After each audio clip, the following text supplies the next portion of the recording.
யோபு 23:10. நான் போகும் வழியை அவர் அறிவார். அவர் என்னை சோதித்த பின் நான் பொன்னாக விளங்குவேன்.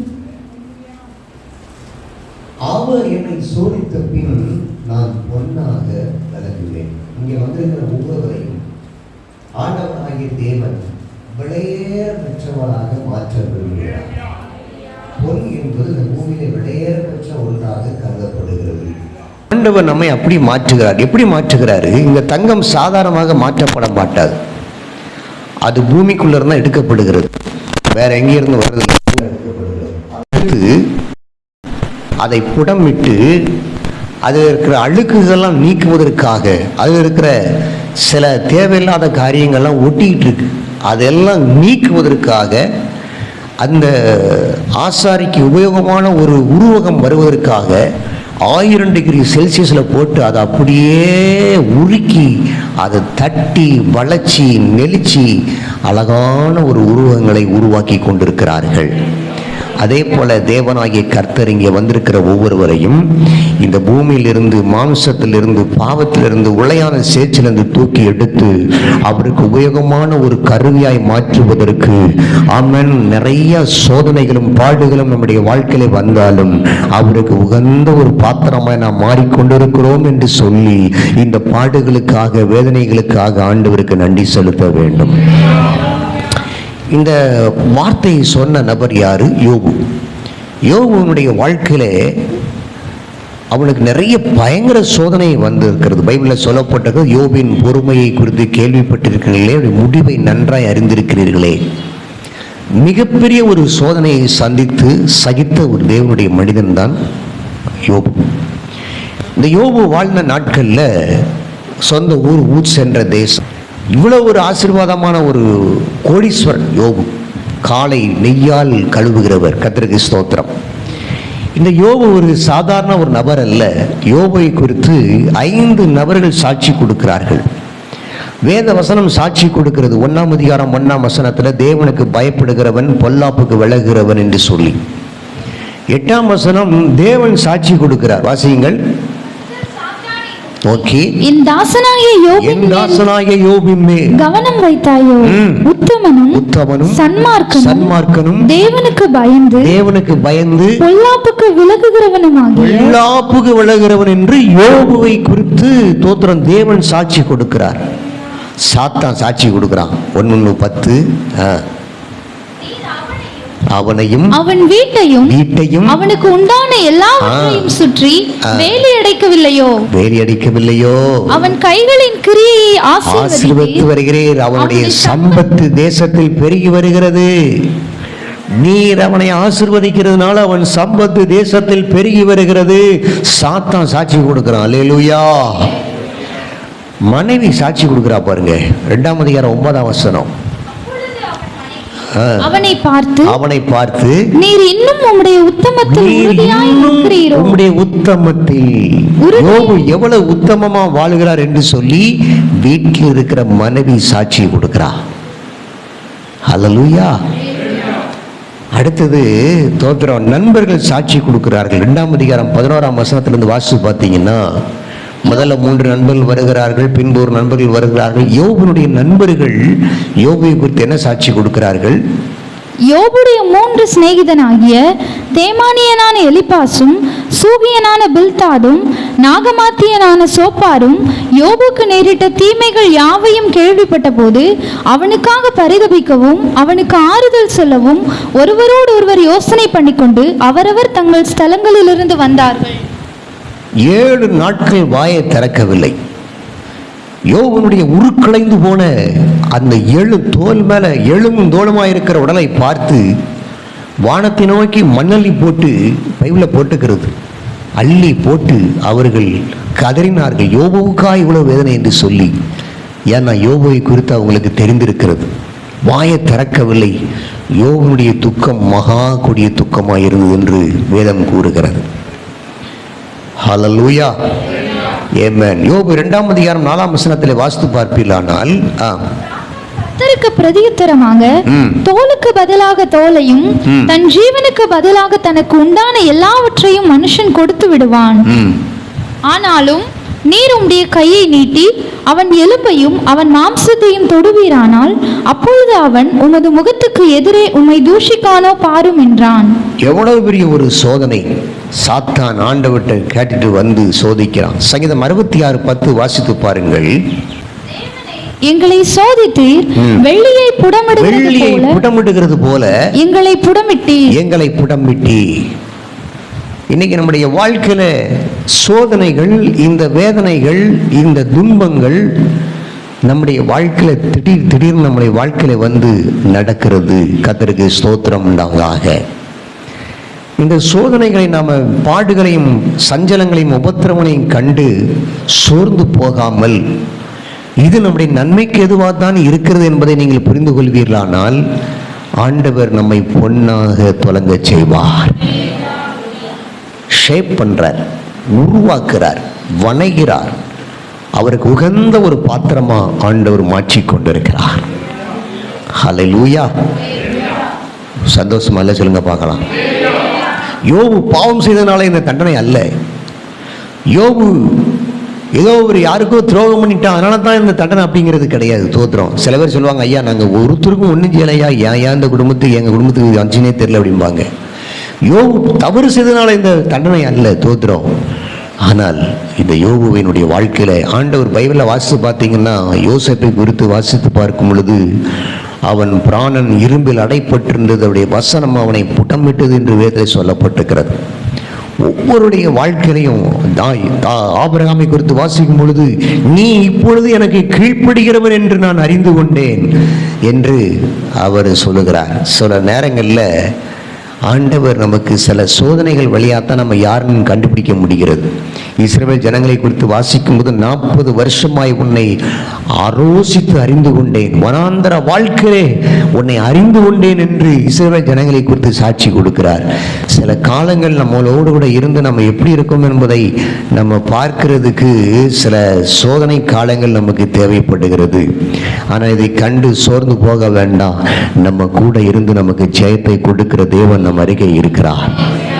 ஆக தேவனுடைய நம்முடைய வாழ்க்கையில் வரக்கூடிய சோதனைகள் வேதனைகளை கண்டு, குறிப்பாக நேற்று இரவு ஜெபத்தில் வாசித்தோம் அல்லவா, கான்ஃபரன்ஸ் கால் பிரேயரில் புலம்பல் 3வது அதிகாரத்தில் அந்த வசனம் 50வது வசனம் வாசிங்க. இந்த புலம்பல் முழுவதும் வேதனை மேல வேதனையாய் புலம்புவதை நாம் பார்க்கிறோம். என் கண் இடைவிடாமல் ஓய்வின்றி சொரிகிறது. அப்படின்னா என்ன அர்த்தம்? கண்கள்ல நீர் வந்து கொண்டே இருக்கிறது. இன்னைக்காவது பிரச்சனை நின்றுமா? ஐயோ தொடர்ந்து கொண்டே இருக்கிறதே. ஆமன். நல்ல ஒரு குடும்பம் அமைஞ்சிருச்சு, எல்லாமே நல்லா ஆயிடுச்சு, இனி நம்ம நல்லா இருப்போமா? தொடர்ந்து கண்ணீர் வந்து கொண்டே இருக்கிறதே என்று வேதனை மேல வேதனை. ஆனால் இவைகள் மத்தியில நாம் எப்படி இருக்க வேண்டும், அப்படி இருந்தால் நமக்கு என்ன ஆசீர்வாதம் கிடைக்கும் என்பதை வேகமா பார்த்துட்டு கடந்து செல்ல போறோம். நல்ல கைகளை உயர்த்தி சத்தம் அல்ல சொல்லுங்க பார்க்கலாம். ஆமென். Praise the Lord. இந்த சோதனை காலகட்டங்களில் நம்ம எப்படி இருக்கணும்? யோபு 1:22 முதலாவது, நெவர், ஒருபோதும் தேவனுக்கு விரோதமாக தூசிக்கவோ பேசவோ கூடாது. வாசியுங்கள். இவை எல்லாவற்றிலையும் யோபு பாவம் செய்யவில்லை, தேவனை பற்றி குறை சொல்லவும் இல்லை. இன்னைக்கு சில நேரங்களில் நல்லா இருக்கும்போது நல்லா ஆண்டவரை பாடி மகிமைப்படுத்துவாங்க, நல்லா உற்சாகமாக இருப்பாங்க. ஏதாவது ஒரு வேதனை வந்துட்டுனா போதும், ஆண்டவரை கைவிட்டார். வாயை திறந்து புறஜாதிகள் மத்தியில் சத்தமாக சொல்லுவாங்க, ஆண்டவரை கைவிட்டார் அப்படின்ட்டுருவாங்க. ஆனால் யோபு என்ன நடந்தாலும் சரி, அவன் தேவனை குறித்து ஒன்றும் பேசவில்லை. சொல்லுங்க திரும்ப அந்த வார்த்தை. பாவமும் செய்யவில்லை, தேவனை பற்றி குறை சொல்லவும் இல்லை. கர்த்தருக்கு ஸ்தோத்திரம். இன்னைக்கு நம்முடைய வாழ்க்கையில் என்ன நடந்தாலும் சரி, தேவன் அவரிடத்துல எந்த பட்சபாதம் இல்லாதவர், யாதொரு வேற்றுமையான நிழலும் இல்லாதவர், எல்லோருக்கும் சமமாய் நடத்துகிறவர். ஆமன். அவருக்கு விரோதமாக நம்முடைய வாயில வார்த்தை வரவே கூடாது, தூஷணம் வரவே கூடாது, குறை சொல்லவே கூடாது. தேவன் பரிசுத்தர், மகிமையானவர். அவர் ஆண்டவர். இந்த யோபு என்ன செஞ்சார்? முறுமுறுக்கிறதுக்கு குறை சொல்வதற்காக ஆண்டவரை துதித்தார். கர்த்தர் எடுத்தார், கர்த்தர் கொடுத்தார், கர்த்தருக்கு ஸ்தோத்திரம், கர்த்தருக்கு ஸ்தோத்திரம் என்று சொல்லி ஆண்டவரை மகிமைப்படுத்தினார். இன்னைக்கு இந்த புடமிடப்படுகிற காலங்களில் நம்முடைய வாழ்க்கையில், நம்முடைய குடும்பத்தில் நேரிடுகிற சோதனைகள், வேதனைகள், பாடுகள், சஞ்சலங்கள் இதெல்லாம் நம்முடைய வாழ்க்கையில் வரும் பொழுது நாம செய்ய வேண்டிய ஒரு காரியம், ஆண்டவரை ஸ்தோத்தரிக்க பழக வேண்டும். ஒரு நல்ல சொல்லுங்க பார்க்கலாம். ஆமா, ஆண்டவரை துதித்து ஸ்தோத்திரம் பண்ண பழகணும். துதிக்க, ஆண்டவருக்கு ஸ்தோத்திரம்பா, நீர்தான் தந்தீர், எல்லா ஆசீர்வாதம் நீர்தான் தந்தீர், எல்லா நன்மைகள் நீர்தான் தந்தீர், ஸ்தோத்திரம். ஆமென், நீர் எடுத்துக்கொண்டீர், உமக்கு ஸ்தோத்திரம் அப்படின்னு சொல்லி ஆண்டவரை துதிக்கணும். சில நேரங்களில் தரும் பொழுதெல்லாம் ஆண்டவரை துதிப்பாங்க, அது இழக்கும் போதெல்லாம் ஆண்டவரை துதிக்காம உட்காந்துருவாங்க. ஸ்தோத்திரம். எல்லாத்துக்காக ஆண்டவரை ஸ்தோத்தரிக்கணும். பவுல் சொல்றாரு, எல்லாவற்றிற்காகவும் கர்த்தரை ஸ்தோத்தரியுங்கள். இரண்டாவது, இந்த தீமையான காரியங்கள் கூடியாக நடந்து வரும் பொழுது அவைகளை நாம் சகித்து கொள்ள வேண்டும். endure hardship. தீமைகளை சகித்துக்கொள். பவுல் சொல்றார், தீமைகளை சகித்துக்கொள். தீமை வருகிறது, ஒரே நாள்ல எல்லா வயல் நிலங்களும் எரிந்து நாசமாயின. ஒரே நாள்ல எல்லா ஆடு மாடுகளும் மிருக ஜீவன்களும் எல்லாம் அழிந்து போயிருச்சு. ஸ்தோத்திரம். எல்லாம் போயிருச்சு. ஸ்தோத்திரம். மேலிருந்து கீழே வரைக்கும் கொடிய பருக்களால் பாதித்தான். அவ்வளவுதான், எலும்பு தோளுமா. யோபு சொல்றார், என் சஞ்சலங்கள் நெருக்கப்பட்டு இருந்தால் நலமாய் இருக்குமே, அவைகள் கடற்கரை மணலை பார்க்கிலும் பாரமாய் இருக்கும் என்று சொல்லி யோபு கதறார். அவ்வளவு வேதனை, அவ்வளவு பாடுகள். ஸ்தோத்திரம். ஆனா அவ்வளவு பாடுகள் இருந்தாலும் அவர் அதெல்லாம் சகித்து கொண்டார்.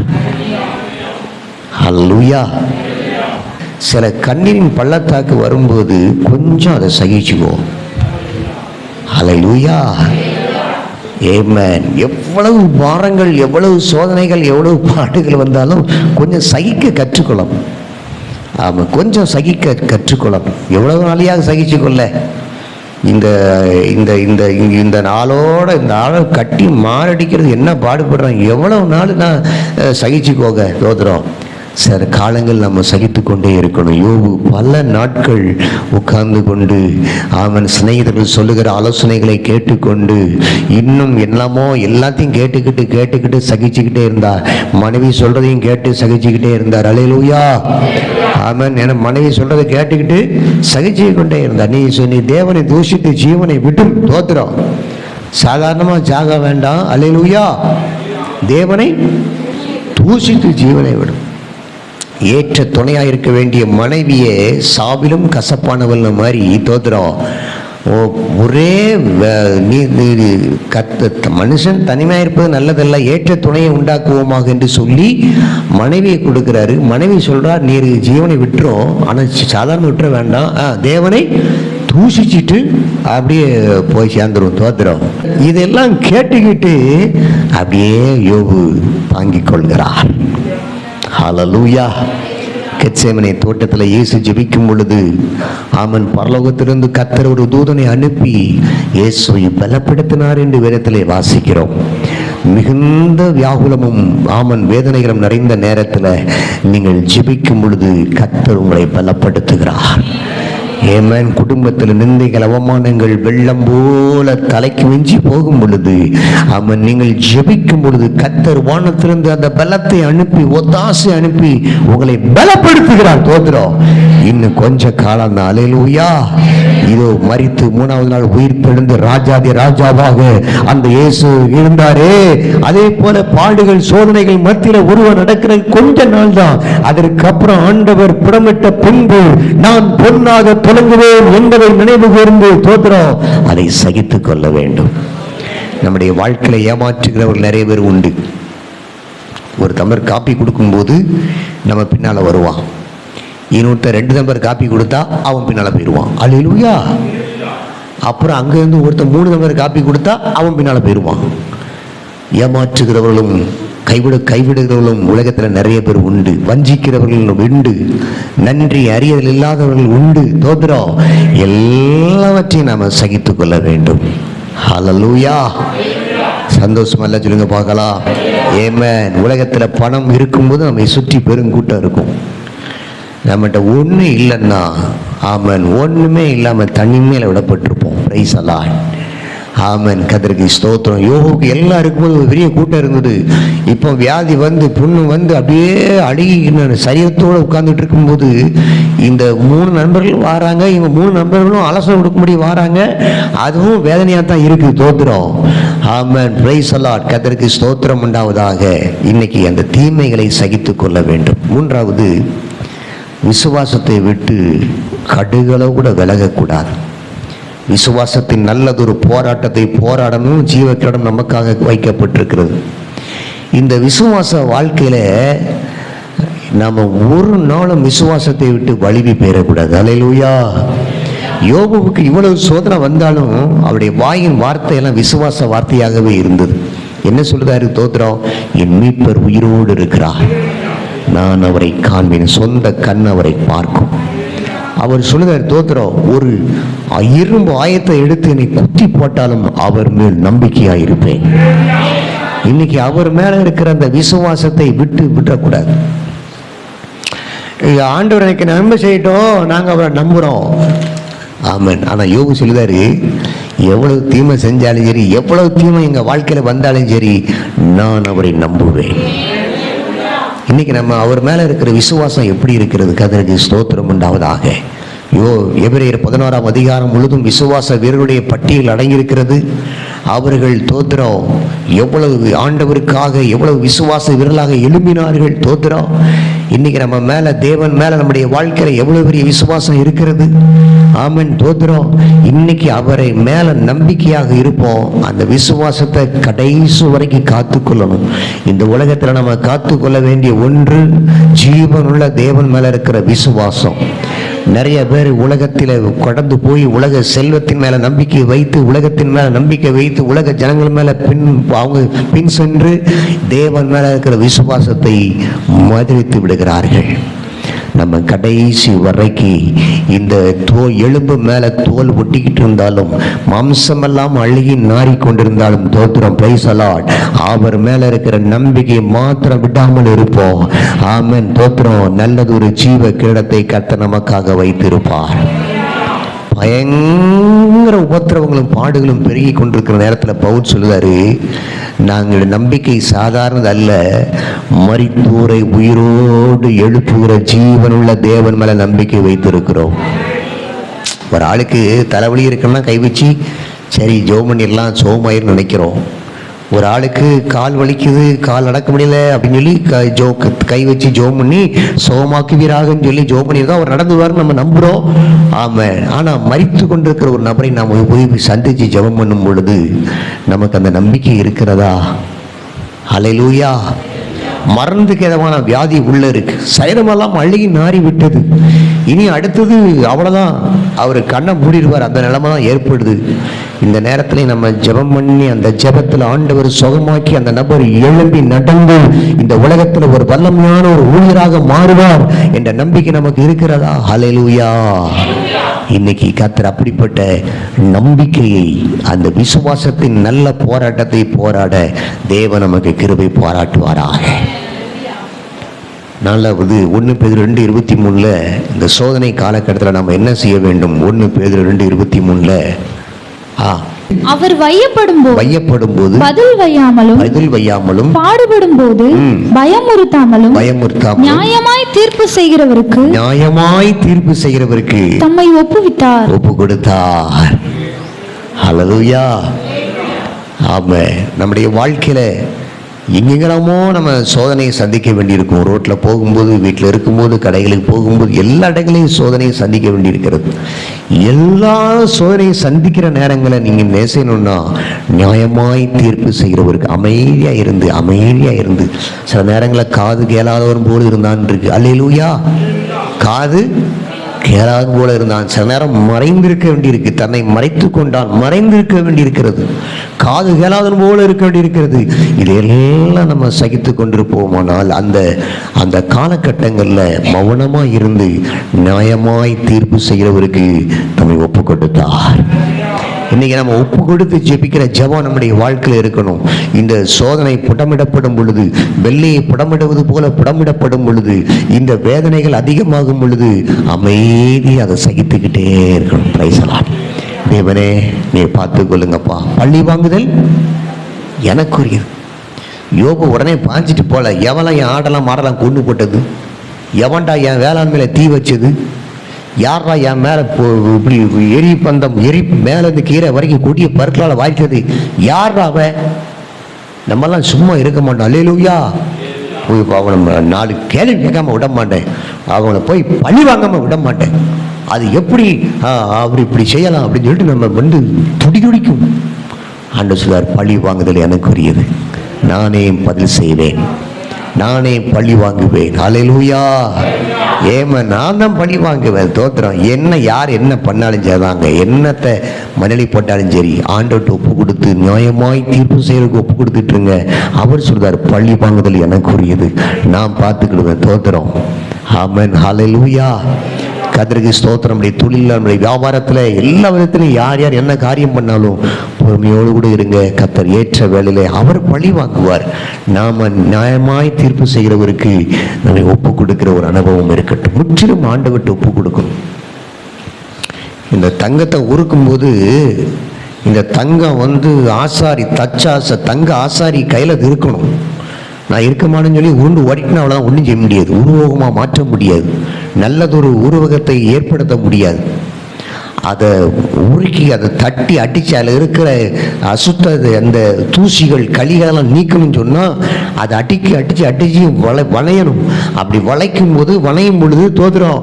நான் இருக்க மாட்டேன் போயிட்டு வரேன்னு சொல்லி ஓடிட்டா ஒன்றும் செய்ய முடியாது. அல்லேலூயா. ஒப்பு கொடுக்கணும். அப்போ நம்ம தேவனுடைய கரத்தில் ஒப்பு கொடுக்கும் பொழுது நம்ம பொன்னாக துலங்குவோம். எல்லாம் கை வைத்து ஜெபம் பண்ணுங்க. என்னை புடமிடும். நீங்களே ஜெபம் பண்ணுங்க. பொன்னாக துலங்குவேன். ஹல்லேலூயா. எவ்வளவு வியாதி, எவ்வளவு ஆபரேஷன்ஸ், எவ்வளவு கைவிடப்பட்ட நிலைமைகள், எவ்வளவு உதாசீனப்படுத்த நிலைமைகள், எவ்வளவு மனமடிவாக்கப்பட்ட நிலைமைகள், எவ்வளவு ஒதுக்கப்பட்ட நிலைமைகள், எவ்வளவு பாடுகள், எத்தனை நாட்கள் ஐயா. தோத்திரம். எத்தனை நாட்கள் ஆனாலும் பரவாயில்ல. தோத்திரம். அல்லேலூயா. ஆமென். பொறுமையோடு கூட சகித்துக் கொள்வோமானால் ஆண்டவர் ஒரு நாள் நம்முடைய நிலைமையை கண்ணோக்கி பார்ப்பார். புடமிட்ட பின்பு நீங்கள் இந்த உலகத்திலே பொன்னாயிருப்பீர்கள், வெளியேற பெற்ற சொக்க தங்குங்கள். அல்லேலூயா. கர்த்தருக்கு ஸ்தோத்திரம். அப்படி புடமிட்ட பின்பு என்ன ஆசீர்வாதம் கிடைக்கிறது? 42ஆம் அதிகாரம் 11ஆம் வசனத்துல 42:11. அப்பொழுது அவனுடைய எல்லா சகோதரிகளும் ஒருத்தரும் வரல, இப்பதான் வராங்க. வாங்க. சகோதரிகளும் முன் அவனுக்கு அறிமுகமான அனைவரும் அவனிடத்தில் வந்து அவன் வீட்டிலே அவனோட போஜனம் பண்ணி அவனோடு சாப்பிட்டு கர்த்தர் அவன் மேல் வரப்பண்ணின சகல தீங்கி நிமித்தம் அவனுக்காக அங்கலாய்த்து அவனுக்கு ஆறுதல் சொல்லி அவரவர் ஒவ்வொரு தங்க காசையும் அவரவர் ஒவ்வொரு பொன்னாபரணத்தையும் அவனுக்கு கொடுத்தார்கள். அப்பா, ஆறுதல் சொல்லி யாரெல்லாம்? சகோதரிகள் அவனுக்கு அறிமுகமான யாவரும். இவன் யோபுக்கு கல்யாணம் நடக்கு. அல்லேலூயா. எல்லாம் பிரேஸ்லெட் மாட்டுறான், மோதிரம் மாட்டுறான், எல்லாத்தையும் மாட்டிட்டு இருக்கான். வரிசையா போட்டு பைபிளில் போட்டுருக்குது. அவரவர் எல்லோரும், ஒருத்தரும் பாக்கி கிடையாது. எல்லோரும் ஆறுதல் சொல்லி அவனுக்கு ஏற்பட்ட துக்கங்கள் எல்லாத்தையும் பார்த்து அவனுக்கு ஆறுதல் சொல்லி அவர்கள் பொன் ஆபரணங்களையும் தங்க காசையும், கோல்டு காயின், பொன் ஆபரணங்கள் எல்லாம் கொண்டு கொடுக்காங்க. அல்லேலூயா.